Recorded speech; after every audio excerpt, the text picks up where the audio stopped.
Zoom on news Marathi, प्रत्येक घरासाठी, घरातील प्रत्येकासाठी.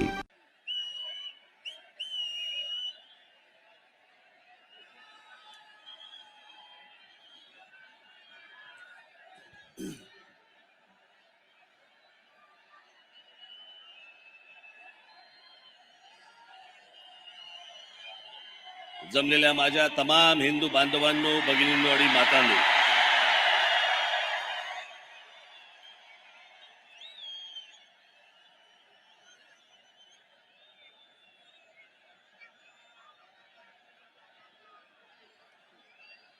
मला कल्पना आहे की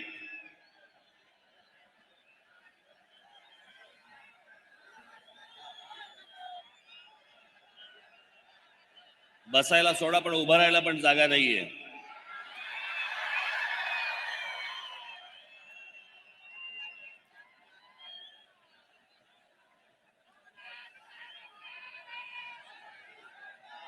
माझी आपणा सर्वांना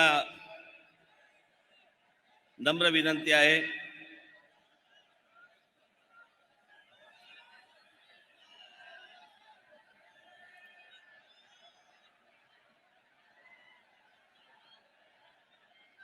की आपल्या घोषणा, आपलं बोलणं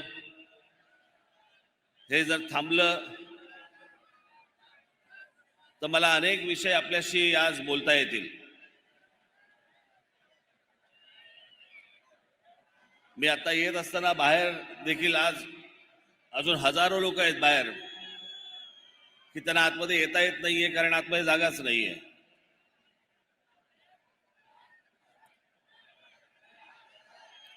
आज सर्वप्रथम मी आपणा सर्वांना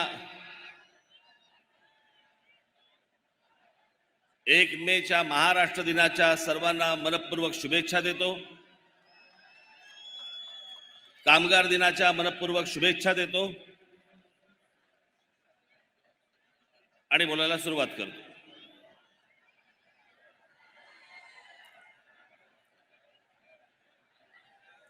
खरं तर सभा होणार नाही होणार, राज ठाकरेंनी सभा घ्यावी न घ्यावी,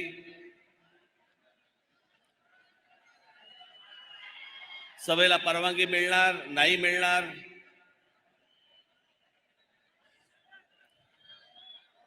खरं तर हे का ही गोष्ट केली मला अजूनपर्यंत समजलेली नाही.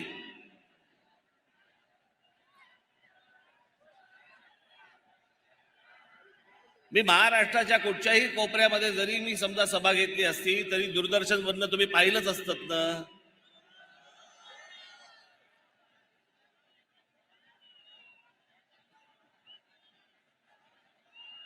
मुंबईला गुढीपाडव्याच्या दिवशी एक सभा घेतली,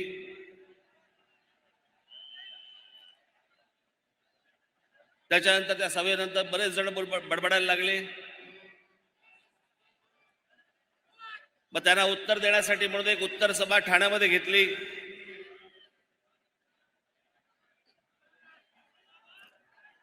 खरं तर 2च सभा मी घेतल्या,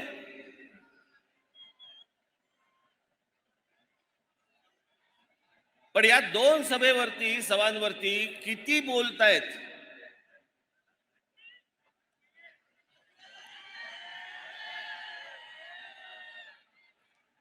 आणि मग ही ज्याला ठाण्याची सभा ज्याला झाली त्यावेळेला माझ्या दिलीप धोत्रेंनी मला फोन केला.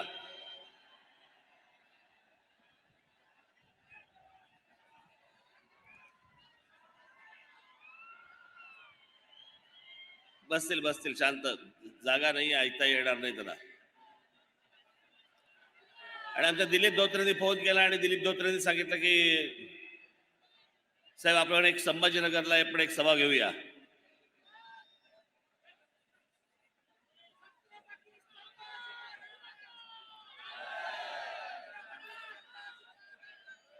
आणि म्हटलं हा तर संभाजीनगर, हा तर महाराष्ट्राचा मध्य.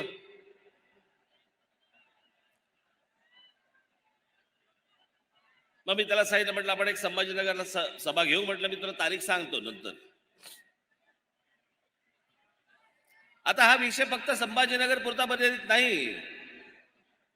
माझ्या ह्याच्या पुढच्या सगळ्या सभा या सगळ्या मराठवाड्यातल्या प्रत्येक जिल्ह्यामध्ये होणार आहेत.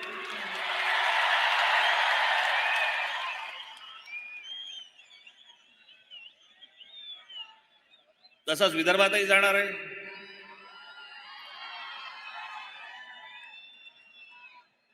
आपल्या कोकणातही जाणार आहे, उत्तर महाराष्ट्रातही जाणार आहे, पश्चिम महाराष्ट्रातही जाणार आहे.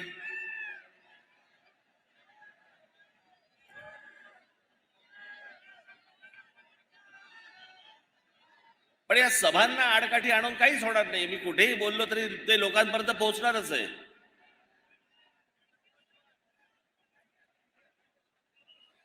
कोंबडा झाकायचं ठरवलं तरी ते उगवायचा थोडी राहतं. सूर्य सूर्य उगवतोच.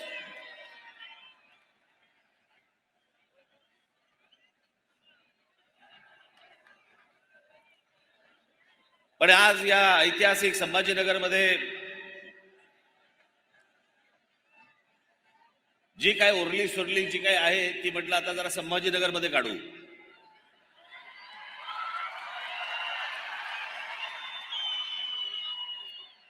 मला कल्पना आहे की महाराष्ट्रामध्ये अनेक प्रश्न आहेत. पिण्याच्या पाण्याचा प्रश्न आहे. संभाजीनगरमध्ये शहराचा मध्ये पिण्याच्या पाण्याचा प्रश्न आहे. 10 दिवसांनी पिण्याचं पाणी येतं.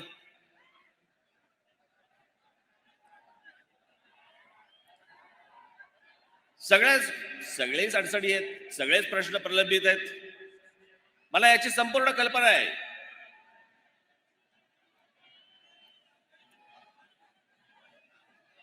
पण आजचे जे काही प्रमुख विषय आहेत या प्रमुख विषयांना धरून मी आजचं तुमच्याशी बोलणार आहे.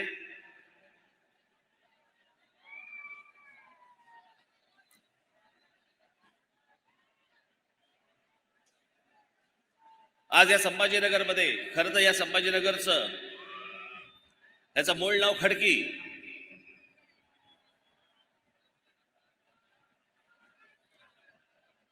आपल्या दोन्ही राजधान्या इथल्याच.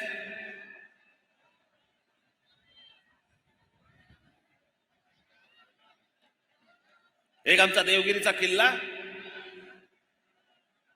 आणि त्याच्या अगोदरची आमची पैठण.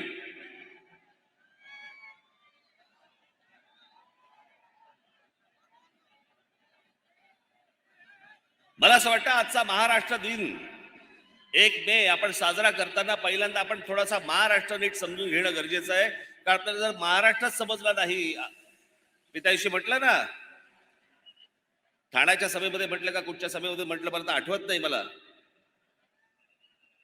पण जो जो समाज इतिहास विसरला त्याच्या पायाखालचा भूगोल सटकलेला आहे. त्याच्या पायाखालची जमीन सटकलेली आहे.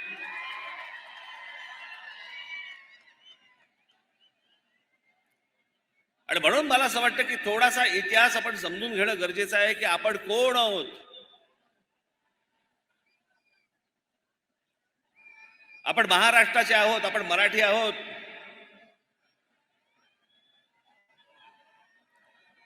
या महाराष्ट्राने आजपर्यंत या देशाला काय काय दिलं. मुळात हा कधी देश असा नव्हता. ही भूमी होती एक.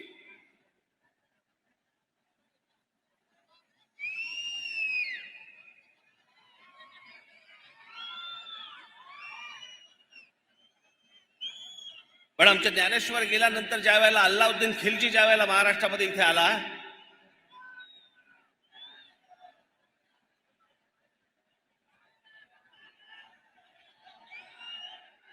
आणि आमच्या देवगिरीच्या किल्ल्यामध्ये ज्यावेळी शिरला, काय चाललं रे तिकडे.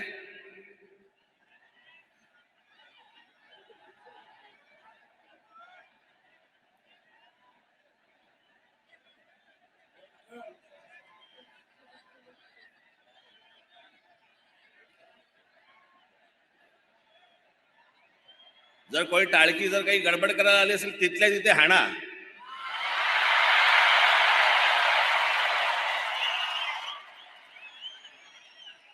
महाराष्ट्र नवनिर्माण सेनेची सभा आहे. इथे वेडवाकड कराल ना, चौरंग करून घरी पाठवीन.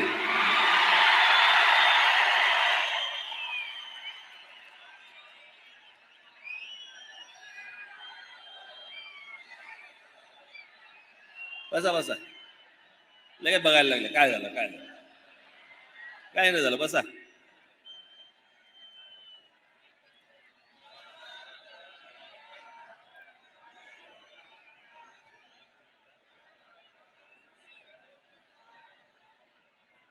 या एका अल्लाउद्दीन खिलजीने 1,00,000 लोक घेऊन येतोय म्हणून सांगितलं. रामदेवराव यादव आमचा राजा बेसावत राहिला. आमच्या किल्ल्यामध्ये फितुरी झाली.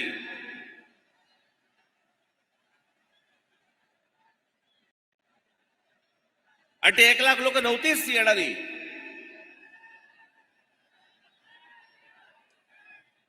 आलेले लोक काही हजारात होती. मी ज्यावेळेला हा इतिहास ज्यावेळेला वाचतो त्यावेळेला मला कळतं. नाही तर आजच्या सोशल मीडियावरती आपल्याला बघतो ना आपण, अल्लाउद्दीन खिलजीचं सैन्य येत आहे ही महाराष्ट्रातली पहिली फेक न्यूज. आपण फेक न्यूज हल्ली फक्त व्हॉट्सअपवरती बघतो. वाटेल ते देतात, वाटेल ते सांगतात.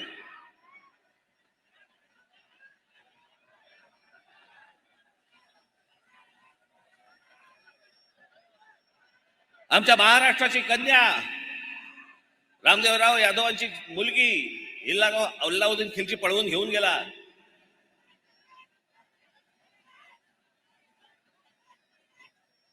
महाराष्ट्रामध्ये अंधकार पुढचे साधारणपणे 400 वर्ष महाराष्ट्र खितपत होता.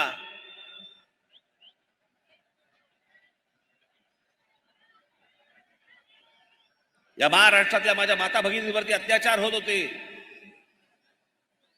बलात्कार होत होते, मंदिरं पाडली जात होती.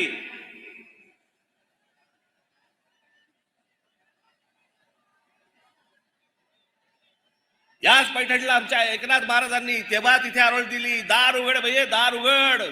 हे नाही पाहत आता पावत.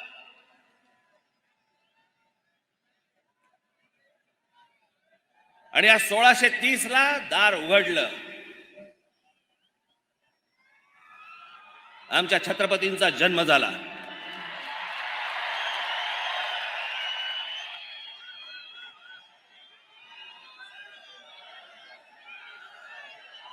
स्वाभिमानाने कसं जगायचं असतं आणि काय जगायचं असतं हे आमच्या राजाने शिकवलं.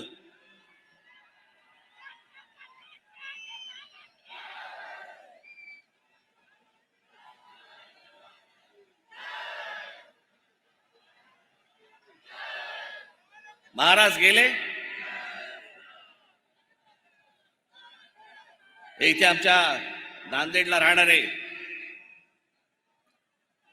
खूप मोठे लेखक नरहर कुरुंदकर, या कुरुंदकरांच्या पुस्तकामध्ये फार छान वर्णन केलेलं आहे त्यांचं.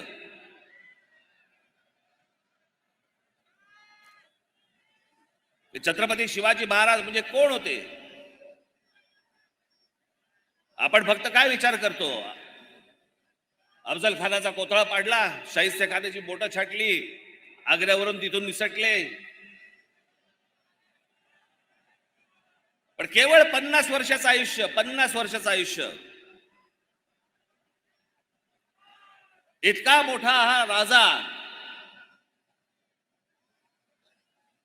हा बादशाह औरंगजेब,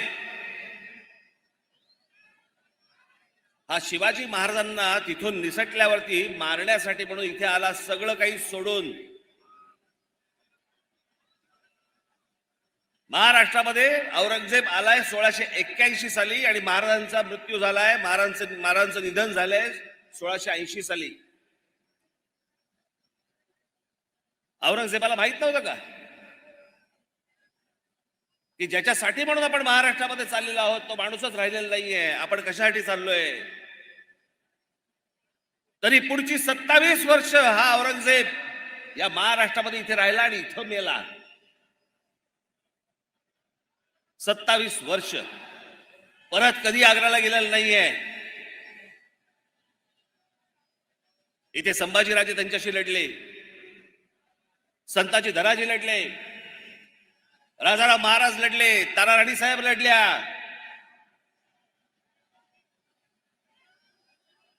(1707 ला इथे मेला तो.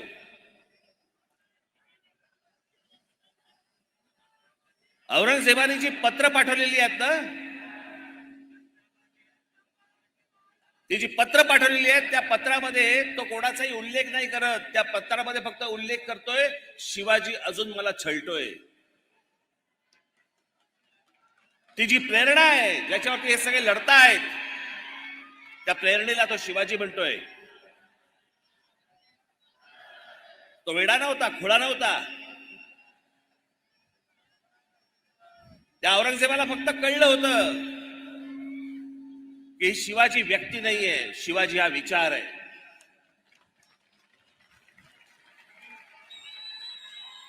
छत्रपती शिवाजी महाराज हा एक विचार आहे आणि हा जर विचार या भूमीमध्ये पसरला तर आपलं काही खरं नाही.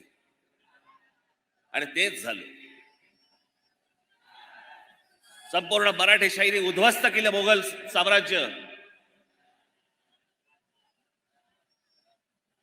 आज पाकिस्तानामध्ये असलेला तो अटोक किल्ला ज्याला आपण म्हणतो ना अटकेपार झेंडे फडकवले मराठ्यांनी, तो अटोक किल्ला, तिथे भगवी पताका फडकली. हा संपूर्ण मराठेशाहीचा इतिहास आपण विसरलो.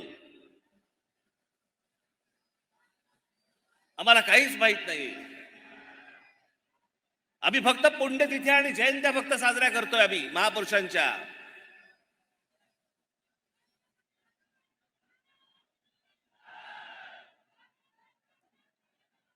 आमच्या डॉक्टर बाबासाहेब आंबेडकरांचं काय वाक्य आहे. ते म्हणाले आमच्या लोकांच्या अंगामध्ये म्हणे देवी येते, भूत येतात, सगळ्या गोष्टी होतात.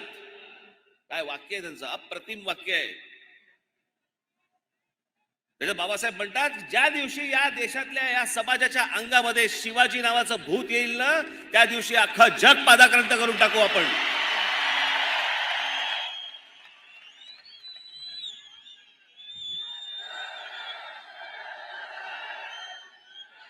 आमच्या अंगात शिवाजी आला पाहिजे. ही आमची मराठेशाही, हा आमचा महाराष्ट्र.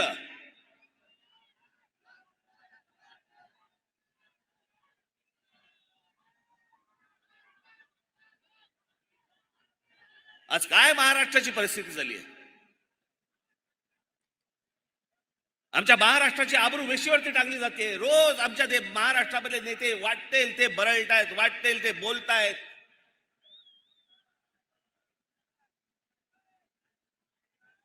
पुढच्या येणाऱ्या ज्या पिढ्या आहेत, आज जे लहान कच्चे बच्चे जे आहेत ते राजकारणाकडे बघताना, राजकारण्यांकडे बघताना काय शिकत असतील. हे जे टेलिव्हिजनवरती रोज एक चॅनलवरती जे चालतंय हे राजकारण आहे. हा आपला महाराष्ट्र आहे. ज्या महाराष्ट्राने या देशाला विचार दिला, समाजवादाचा विचार या महाराष्ट्रात गेला, बुद्धिझमचा विचार या महाराष्ट्रात गेला, हिंदुइझमचा विचार या महाराष्ट्रात गेला, कम्युनिझमचा विचार या महाराष्ट्रात गेला. हा महाराष्ट्राचा पडतोय. आणि यांच्या सगळ्यांचे सगळं काय जे रोजच्या रोज जे बोलतात ते आम्ही हसण्यावर देतोय. रोजच्या रोज आमचा महाराष्ट्र खड्ड्यात जातोय. याच्यासाठी महाराष्ट्र दिन साजरा करायचा आहे आम्हाला, की ज्यातनं आम्ही काही प्रेरणाच घेणार नाही आहोत, ज्यातनं आम्ही काही बोधच घेणार नाही आहोत.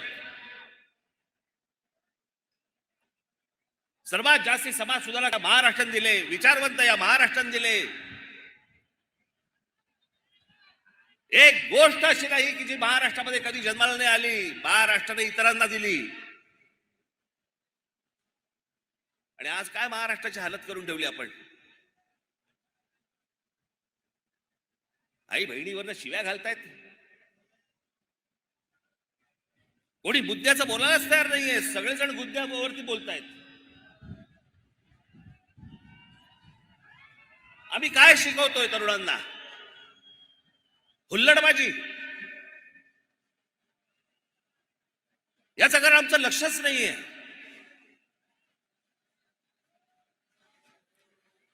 राज ठाकरेंचं भाषण आहे, हल्ला गुल्ला करा, घोषणा द्या, बस निघालो आम्ही. आम्हाला यातनं काही घ्यायचं नाही. इथेच मरतो आपण. त्या आमच्या हाताला काही लागत नाही. आणि या सगळ्या राजकारणाला हेच हवंय.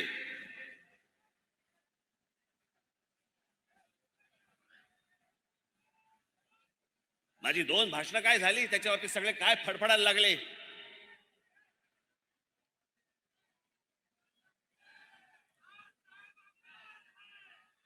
शरद पवार सांगतात की 2 समाजामधला म्हणे हे दुई माजवतायत.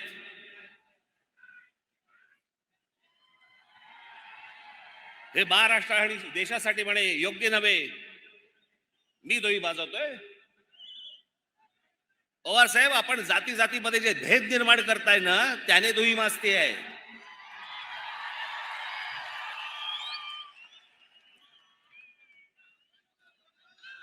प्रत्येक व्यक्ती जातीतनं बघायची. हातामध्ये पुस्तक घेतल्यानंतर पुस्तकाचा लेखक कोणत्या जातीचा आहे त्याचा विचार करून बोलायचं. मी त्या दिवशी जेव्हा बोललो, आज आता घरी जेव्हा जाल त्यावेळेला युट्यूब वरती काढून बघा, सर्व राष्ट्रवादी काँग्रेसच्या आतापर्यंतच्या सभा काढून बघा. कधीतरी शरद पवार साहेबांनी महाराजांचा, छत्रपती शिवाजी महाराजांचा उल्लेख केलाय का? आत्ता बोलायला सुरुवात झाली. आत्ता सुरुवात झाली मी बोलल्यावरती. तोपर्यंत काही नाही. आणि काहीतरी व्हिडिओ काढतायत, तल्लीन झालेत आणि गीत रामायण ऐकतायत आणि बाजूला शिवाजी महाराजांचं पुस्तक ठेवलंय. कशासाठी खोटं करताय? ज्या दिवशी मी त्या दिवशी म्हटलं माझ्या सभेमध्ये, बस रे आता बस.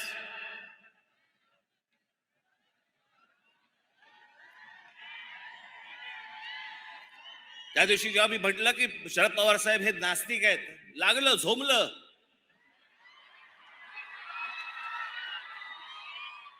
जे मला माहिती होतं ते मी बोललो. मग लगेच देवाचे फोटो काढले सगळे, पूजा करताना, नमस्कार करताना वगैरे. अहो, देवाचे कशाला फोटो काढताय? आपली कन्या लोकसभेमध्ये बोलली आहे की माझे वडील नास्तिक आहेत.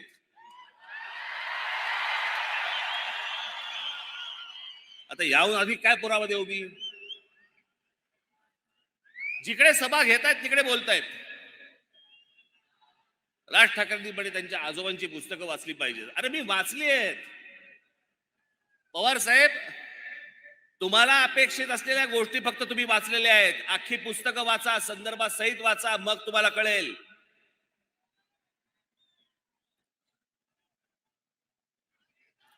माझ्या आजोबांनी जे लिहून ठेवलंय ते जर समजा तुम्ही नीट वाचलं तर ते परिस्थितीला धरू नये. ते व्यक्तिसापेक्ष आहे.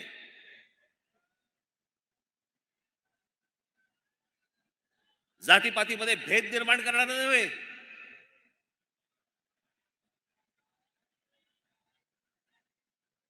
हा आपला हिंदू धर्म मानणारा माणूस होता, तो त्याची पूजा करणारा माणूस होता. या धर्मामधल्या ज्या चुकीच्या गोष्टी होत्या त्या चुकीच्या गोष्टींवरती बोट दाखवणारा माणूस होता की हे गोष्ट होता का बने. माझे आजोबा हे भटभिक्षुकीच्या विरोधात होते.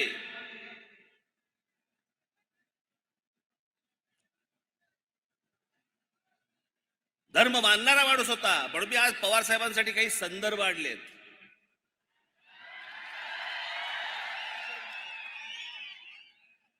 आपण तर ऐकावंच, पण या टेलिव्हिजन चॅनलच्या माध्यमातून मी आपल्याला सांगतोय, संपूर्ण महाराष्ट्रात देखील डोळे उघडे ठेवून, कान देऊन याच्या पुढची मी काही काही गोष्टी ज्या सांगणार त्या ऐकाव्यात की ह्या लोकांनी कसं विष पसरवलं ते महाराष्ट्रामध्ये जातीचं.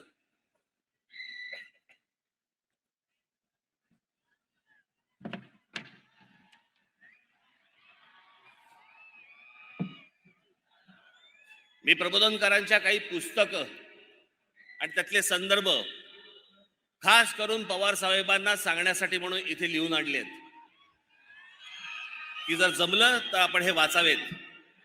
पवार साहेब, माझ्या आजोबांचं पहिलं पुस्तक आहे माझी जीवनगाथा. पहिलं पुस्तक म्हणजे शेवटचं पुस्तक त्यांचं, पण त्यांचं चरित्र आहे. त्याच्यामध्ये पान क्रमांक 101 वरती हिंदू धर्माच्या प्रचाराबाबत केलेलं काम आणि ख्रिश्चन मिशनरींना विरोध म्हणून हिंदू मिशनरी चळवळ स्थापन करणारा माझे आजोबा होते.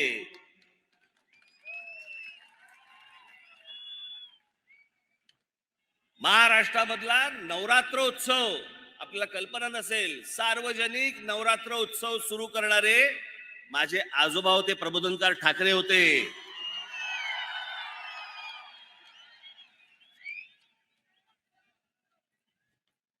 त्यांचं एक पुस्तक आहे ऊठ मराठ्या ऊठ. या पुस्तकामध्ये हिंदू धर्मीयांवरच्या अत्याचाराबाबतची माहिती आहे. पवारसाहेब जरूर वाचा.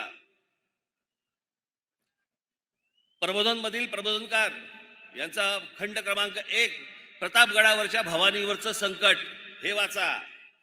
रायगडचे ग्रामण्य वाचा. राष्ट्रसेवा हिंदूंचा राजधर्म वाचा. आपल्याला जेवढं पाहिजे ना तेवढंच वाचू नये. हे जे विष या माणसाने जे कालवलं ना, मी जे सतत सांगतोय की राष्ट्रवादीचा जन्म झाल्यानंतर महाराष्ट्रामध्ये जातीपातीचं राजकारण मोठ्या प्रमाणावरती सुरू झालं. जात प्रत्येक जण मानत होता, जात प्रत्येकाला प्रिय होती, पण दुसऱ्या जातीबद्दलचा द्वेष हा राष्ट्रवादी काँग्रेसच्या जन्मानंतर सुरू झाला.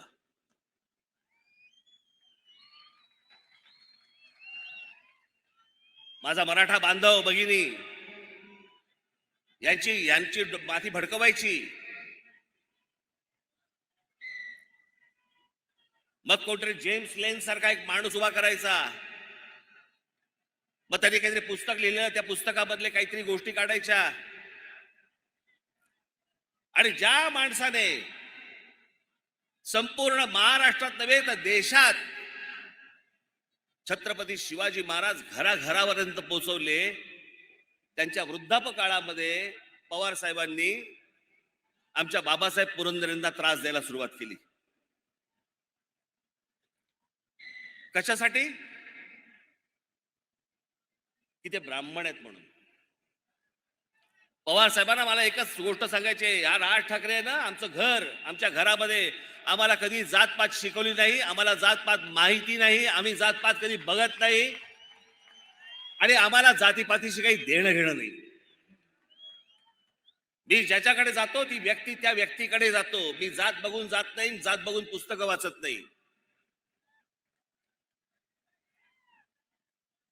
तुमच्या मतांच्या राजकारणासाठी हे सगळं ध्रुवीकरण करायचं जर एवढंच आहे तर मग रायगडावरची समाधी ही कोणी बांधली?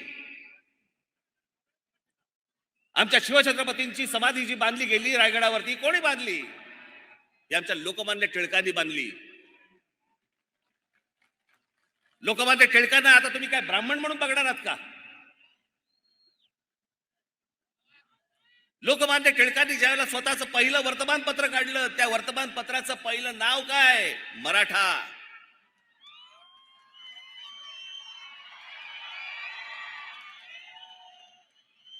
हे पवार साहेब कधी सांगणार नाहीत. आता जेम्स लेन इतकी वर्ष बघा हे माणसं सत्तेमध्ये होती, खेचून आणायचा होता त्या जेम्स लेनला, विचारायचा होता तुला कोणी सांगितलं हे? त्या जेम्स लेनची आता इंडिया टुडेने मुलाखत घेतली. त्या मुलाखतीमधले फक्त 4 प्रश्न मी तुम्हाला दाखवायला आणलेत. ते 4 प्रश्न फक्त आपण बघून घ्या. दाखव रे. एक मिनिट थांबा. ही जेम्स लेनची मुलाखतीतला काही भाग आहे. छत्रपती शिवाजी महाराजांची अपमानकारक माहिती तुम्हाला कोणी पुरवली होती? तुम्ही प्रश्न चुकीच्या पद्धतीने विचारत आहात. हे जेम्स लेन सांगतोय, मला कोणीही माहिती पुरवली नाही. माझं पुस्तक लोकांमध्ये प्रचलित असलेल्या कथांबद्दल आहे. या कथा सांगत असलेल्या लोकांनी नरेटिव्ह सेट करून ठेवलं त्याबद्दल आहे. काही लोक रामदास यांना शिवाजी महाराजांचे गुरु मानतात, तर काही तुकाराम महाराज यांना शिवाजी महाराजांचे गुरु मानतात. यातलं खरं काय आहे त्यात मला काही रस नाही. पण एक गट पहिल्या नरेटिव्हच्या बाजूने आहे तर दुसरा दुसऱ्या नरेटिव्हच्या बाजूने आहे. असं का? पुढे तुमच्याकडे असलेल्या अपमानकारक माहितीचा आधार काय? जेम्स लेन, माझं पुस्तक काळजीपूर्वक वाचणाऱ्यांच्या लक्षात येईल की मी कुठलंही ऐतिहासिक तथ्य मांडल्याचा दावा केलेला नाही. मी शिवाजी महाराजांचा अपमान केलाय अशी टीका करणाऱ्यांनी चुकीचा अर्थ काढलाय. पुन्हा सांगतो, मी कथांबद्दल बोलतोय, इतिहासातील तथ्यांबद्दल नाही. पुढे या विषयाबाबत तुमचं बाबासाहेब पुरंदरेंशी बोलणं झालं होतं का? त्यांचं म्हणणं काय होतं? मी कधीही बाबासाहेब पुरंदरेंशी एका शब्दानेही बोललेलो नाही. पुढे महाराजांबद्दलचे अपमानकारक शब्द तुम्ही मागे घेतले ते कशामुळे? युक्तिवाद करताना मी पुरेशी काळजी घेतली नाही, त्याचा परिणाम इतरांना भोगावा लागला. ज्याच्यावरनं 10-15 वर्ष राजकारण केले या महाराष्ट्रामध्ये पवार साहेब तुम्ही, तो जेम्स लेन सांगतो मी कोणालाही भेटलेलं नाहीये, ते माझं ऐतिहासिक पुस्तक, माझ्या त्यामध्ये इतिहास नाहीये. तुमची केंद्रामध्ये सत्ता होती, तुम्ही कृषी मंत्री होता, का नाही फरफटत आणला त्याला? का महाराष्ट्राची डोकी फिरवली? कशासाठी हे विष पाजलत तुम्ही लोकांना? कशासाठी विष पाजलत? नवीन वाद उकरून काढायचे. शिवाजी महाराजांचे गुरु रामदास स्वामी होते का नव्हते? रामदास स्वामींकडे परत तुम्ही जातीने बघणार आहात? रामदास स्वामी कधी बोलले की मी शिवाजी महाराजांचा गुरु होतो? की शिवाजी महाराज कधी बोलले की रामदास स्वामी माझे गुरु होते म्हणून? गुरु शिष्याचा नात्याचा काही संबंधच येत नाही.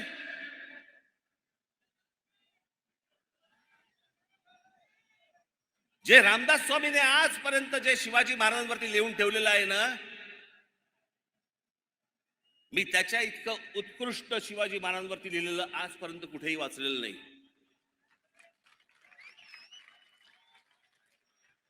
जे त्यांनी लिहून ठेवलंय ना, निश्चयाचा महामेरू, बहुत जनासे आधारू, अखंड स्थितीचा निर्धारू, श्रीमंत योगी, त्याच्यातल्या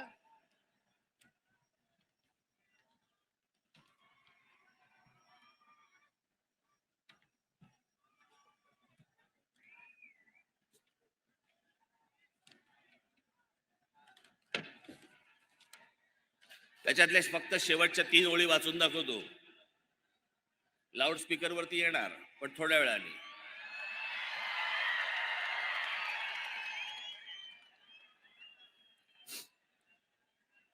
तुमचे देशी या ओळी येत नाहीत फारशा, पण हे मी तुमच्यासमोर पूर्ण वाचून दाखवते म्हणून मी त्यात फक्त शेवटच्या 3 ओळी वाचून दाखवतो.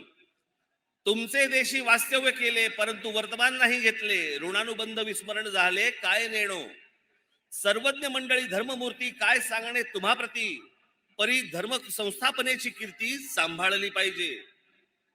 उदंड राजकारण तटले तेने चित्त विभागिले, प्रसंग नसता लिहिले क्षमा केली पाहिजे. रामदास स्वामी छत्रपतींना सांगतायत क्षमा केली पाहिजे. माफ करा, मला मी लिहिलंय तुम्हाला पण मला माफ करा. गुरु शिष्याला लिहितो, कुठच्या शाळेतला शिक्षक जरा दाखवा मला. मी इतकं वर्ष शिकलो, मला नाही आजपर्यंत आठवत कुठच्या शिक्षकाने मला माफी मागितली माझी. आणि ही माफी नाहीये, यात प्रेम आहे. हे जातीपातीच्या विषापासून तुम्ही सगळ्यांनी दूर राहणं गरजेचं आहे. या पवार साहेबांना हिंदू या शब्दाचीच मुळात ॲलर्जी आहे.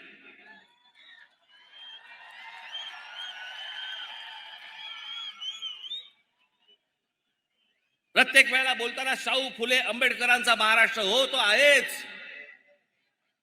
आमच्या शाहू फुले आंबेडकरांचा महाराष्ट्र आहे, पण त्याआधी आमच्या शिवछत्रपतींचा महाराष्ट्र आहे. त्यांचा विचार घेऊन ते पुढे गेले, त्यांचा विचार घेऊन ते पुढे गेले. पण कधी पवार साहेबांच्या तोंडी शिवाजी महाराजांचं नाव कधी ऐकलं नाही. मी आता काढल्यानंतर आता बोलायला लागले.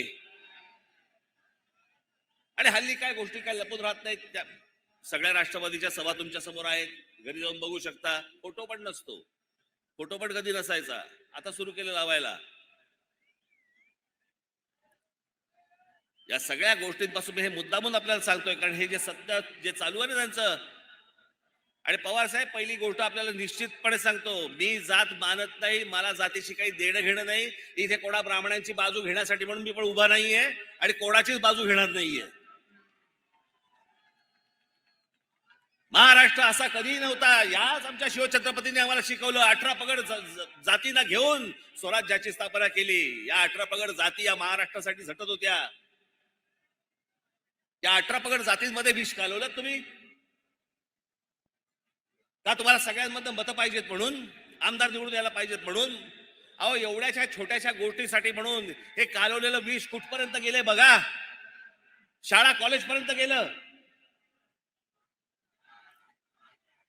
शाळेमध्ये मुलं एकमेकांकडे जी सहज जायची, सहज भेटायची, ती आता विचार करायला लागली, हा कोणत्या जातीचा आणि तो कोणत्या जातीचा.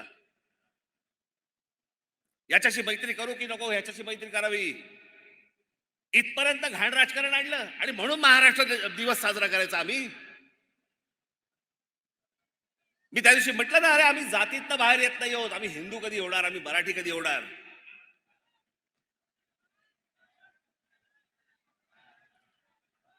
आमच्याकडे जातीने विळखा घालून ठेवल्या सगळ्या गोष्टीला. याच्या उपर आम्ही बघायला तयार नाही आहोत. ज्या महाराष्ट्राने इतके उदात्त विचार या महाराष्ट्राने दिले, तो महाराष्ट्र जातीत सडतोय.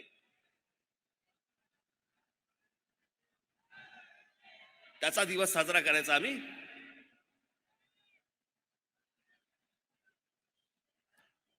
या महाराष्ट्रामध्ये अनेक गोष्टी आहेत. ह्या आता लाऊडस्पीकरचा विषय,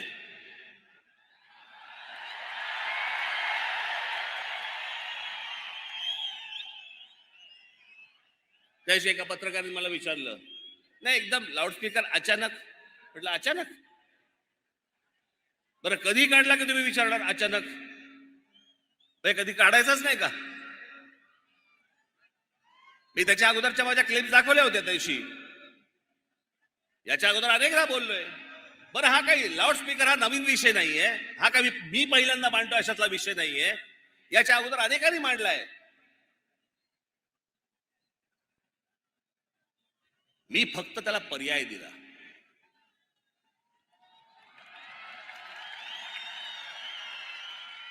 की लाऊडस्पीकर मशिदींवरचे लावून जर समजा तुम्ही गोंगाट करणार असाल तर त्या मशिदींच्या बाहेर आम्ही हनुमान चालीसा पढू, मोठ्याने लावू.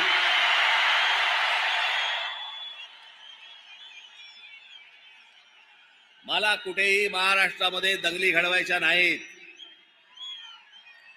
महाराष्ट्रामध्ये मला कुठेही दंगली घडवायची इच्छा देखील नाहीये. मुस्लिम समाजाने देखील ही गोष्ट नीट समजून घेणं गरजेचं आहे.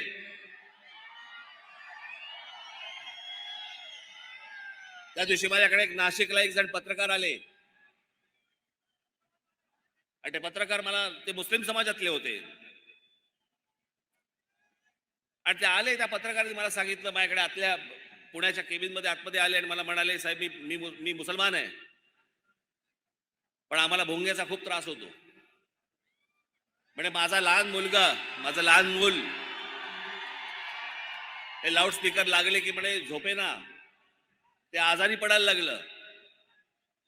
आणि दरवेळेला ते म्हणे झोपायला आलं लहान मूल माझं की म्हणे इकडनं म्हणे ते अजान आणि त्या सगळ्या बांग सुरू होतात आणि माझं पोर झोपू शकलं नाही. मग मी अनेकदा त्याला सांगितलं, पण एकदा मी मशिदीत गेलो, तिकडचे मौलवी होते, त्याला सांगितलं की माझ्या मुलाला त्रास होतोय तुमच्या भोंग्याचा, तुम्हाला जे काय पठण करायचं असेल ते मशिदीच्या आत करा, आम्हाला या लाऊडस्पीकरचा त्रास होतोय. त्याच्यानंतर त्यांनी काहीतरी कमी केलं आणि त्या दिवशी पण मी सांगितलं होतं, आज परत मी तुम्हाला सांगतो, लाऊडस्पीकर हा सामाजिक विषय आहे, हा धार्मिक विषय नव्हे.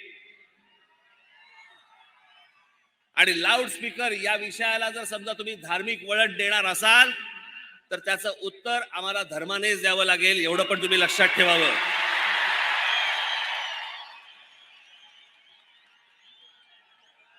आमची इच्छा नसताना आम्हाला टोकाची भूमिका घ्यायला लावू नका. महाराष्ट्रामधली शांतता आम्हाला बिघडवायची नाही, इच्छाही नाही, गरजही नाही. परंतु जर समजा उत्तर प्रदेशमध्ये जर समजा लाऊडस्पीकर जर उतरवले जाऊ शकतात तर माझ्या महाराष्ट्रात का नाही उतरवले जाऊ शकत? सगळेच्या सगळे लाऊडस्पीकर हे अनधिकृत आहेत. सगळेच्या सगळे लाऊडस्पीकर अनधिकृत आहेत. सुप्रीम कोर्टाने सांगितलं पण आहे की स्थानिक पोलीस स्टेशनला किंवा त्यांना विचारल्याशिवाय तुम्ही लाऊडस्पीकर लावू शकत नाही, त्यांची परवानगी घ्यावी लागते. किती मशिदींकडे परवानगी आहेत?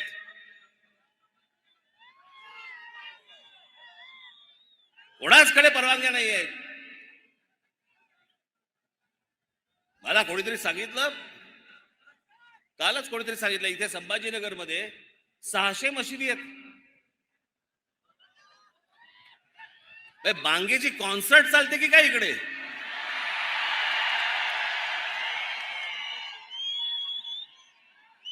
असं फक्त संभाजीनगर मध्ये नाही, अख्ख्या देशभर आहे. हे संपूर्ण देशातले लाऊडस्पीकर पहिले खाली आले पाहिजे. सगळ्यांना समान धर्म असला पाहिजे. प्रत्येक वेळेला आम्हीच का भोगायचं? आम्हाला सभा घ्यायची असली की लगेच सांगतात की नाही नाही हा सायलेंट झोन आहे, इथे शाळा आहे. रात्रीची कुठची शाळा?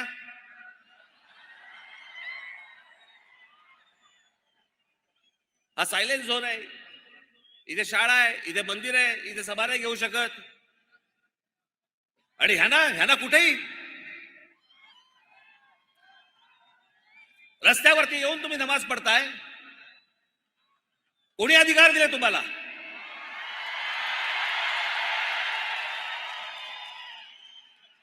माझी शासनाला पण नम्र विनंती आहे. आज तारीख 1 आहे.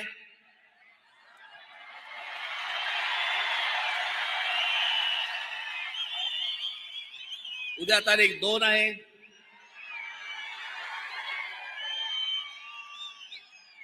तीन तारखेला ईद आहे.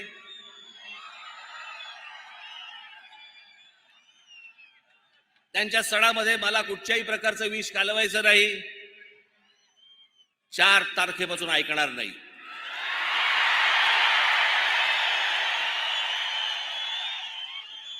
माझी महाराष्ट्रातल्या सर्व तमाम हिंदू बांधवांना, भगिनींना माझी विनंती आहे, हात जोडून विनंती आहे, जिथे जिथे यांचे लाऊडस्पीकर लागतील त्यांच्या समोर दुप्पट आवाजाने तिथे हनुमान चालीसा तुमची लागलीच पाहिजे.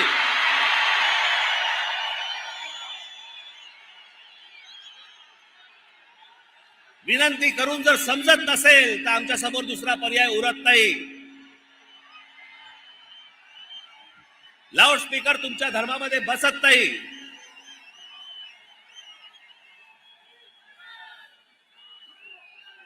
जे सुप्रीम कोर्टाचे नियम म्हणून सांगताय ना, त्या सुप्रीम कोर्टाच्या नियमामध्ये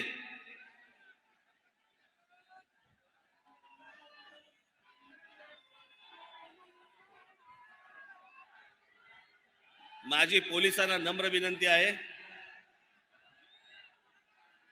जर सभेच्या वेळेला हे बांग जर सुरू करणार असतील, आपण आत्ताच्या आत्ता ताबडतोब तोंडात बोळा कोंबावा. ह्यांना जर सहज सरळ मार्गाने जर समजा समजत नसेल तर मग त्याच्यानंतर महाराष्ट्रात काय होईल मला माहिती नाही.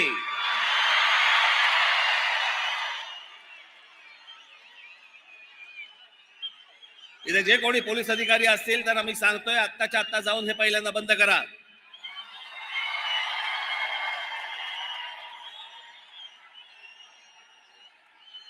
आणि माझं एक म्हणणं आहे या बाबतीत, त्यांना जर समजा सरळ भाषेमध्ये समजत नसेल ना, ते एकदा काय ते तिच्या आईला होऊनच जाऊन देत.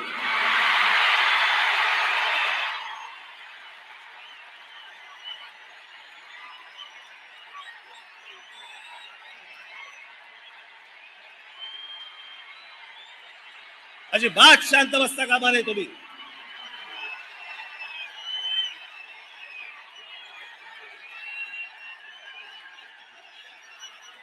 संभाजीनगरच्या पोलिसांना माझी हात नम्र विनंती परत करतोय, मी आपल्याला परत सांगतोय,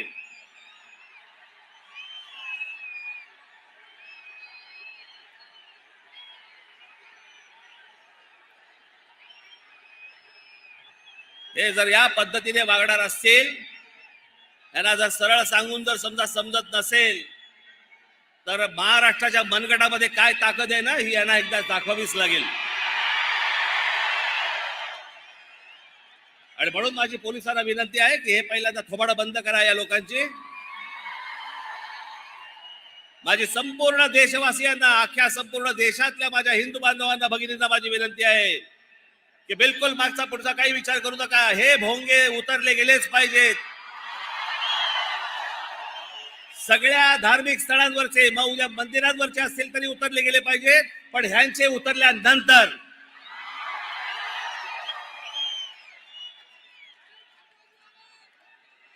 आपण सगळेजण, आज ही परिस्थिती आहे, अभी नहीं तो कभी नहीं. माझ्या माझ्या देशातल्या सर्व देशवासियांना, माझी सर्व हिंदू बांधवांना, भगिनींना माझी विनंती आहे, जर हे 3 तारखेपर्यंत ऐकले नाही, 4 तारखेला हनुमान चालीसा प्रत्येक ठिकाणी मला ऐकू आलंच पाहिजे. पोलिसांकडनं वाटल्यास रितसर परवानगी घ्या, लाऊडस्पीकरची परवानगी घ्या, त्यांना द्यावीच लागते. पण ती परवानगी घेऊन आपण या सगळ्या गोष्टी जोरात कराल आणि सामाजिक दृष्ट्या हा इतके वर्षाचा प्रलंबित प्रश्न हा कायमचा निकाली लागेल, याच्यासाठी सगळ्यांनी आपण हातभार लावावा ही नम्र विनंती करतो आणि आपणा सर्वांची मी रजा घेतो. धन्यवाद. जय हिंद, जय Maharashtra. Zoom on news Marathi, प्रत्येक घरासाठी, घरातील प्रत्येकासाठी.